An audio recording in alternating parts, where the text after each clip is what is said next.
Have you ever noticed you keep ending up in the same kind of painful relationship, no matter how hard you try to choose differently? You want kindness and support, but find yourself drawn to people who are distant or critical.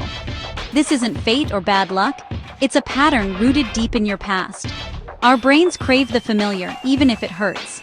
The unknown, even if it's better, can feel scarier than what we already know. We follow an unconscious script written in childhood, shaping what we believe love should feel like. This script isn't about weakness, it's your heart's way of trying to heal old wounds. We repeat these patterns hoping for a different ending, as if we can finally fix the past. But this cycle isn't destiny. The first step to breaking free is understanding the pattern. It's not about blaming yourself, but about having compassion for the part of you that's stuck. You're not broken, you're human, trying to make sense of your history. By becoming aware of these patterns, you can start to change them. You can see the script for what it is, just a story, not your fate. You have the power to write a new story. The pain you feel is not a life sentence.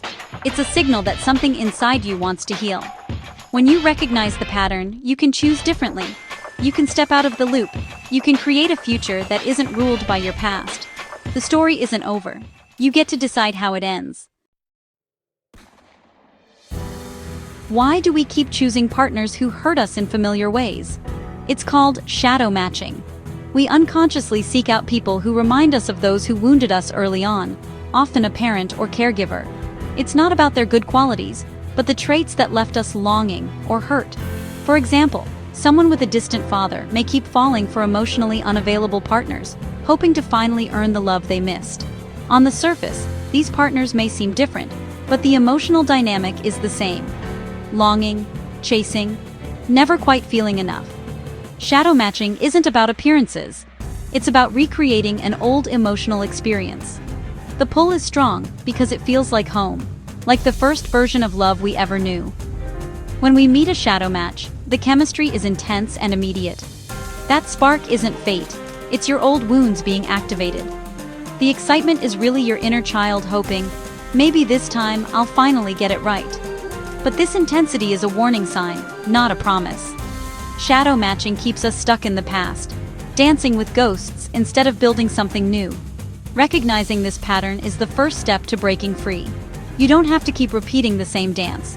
You can choose a different partner and a different story. Shadow matching traps us in an echo chamber, where old pain is replayed and amplified. If you felt unworthy as a child, a critical partner will echo that belief.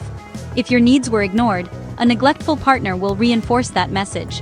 The relationship becomes a loop, confirming your deepest insecurities. This cycle keeps wounds open and hope out of reach.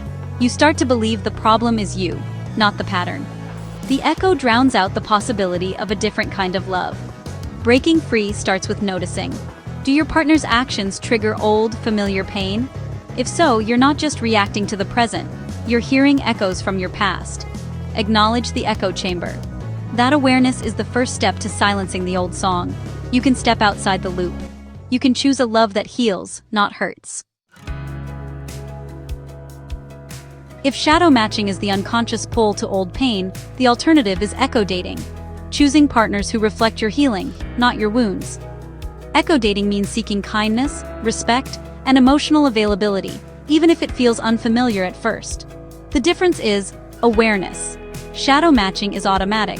Echo dating is intentional. You create a new template for love, based on what you need to feel safe and cherished now. For example, someone with a distant parent might choose a partner who is steady and emotionally present, even if it feels less exciting. The lack of drama is a good sign. Your old wounds aren't being triggered. Echo dating is an act of self-love. I deserve a relationship that nurtures me. It takes courage to say no to the familiar pull of pain. Trust that calm, steady love can grow into something deep and lasting. It's a quieter love, but a stronger one. It builds you up instead of breaking you down. It echoes your future, not your past. You have the power to choose it. How do you move from shadow matching to echo dating? Start with radical self-awareness. Reflect on your past relationships. What patterns repeat? Connect those feelings to your early experiences. Don't judge, just notice. Create a clear vision for the love you want, your echo dating blueprint. Be specific. What qualities do you need to feel safe and valued? When dating, compare new people to this blueprint, not to the old spark of chaos. Practice pausing when you feel intense chemistry.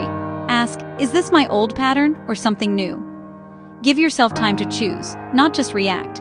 Be patient and kind to yourself. Change takes time.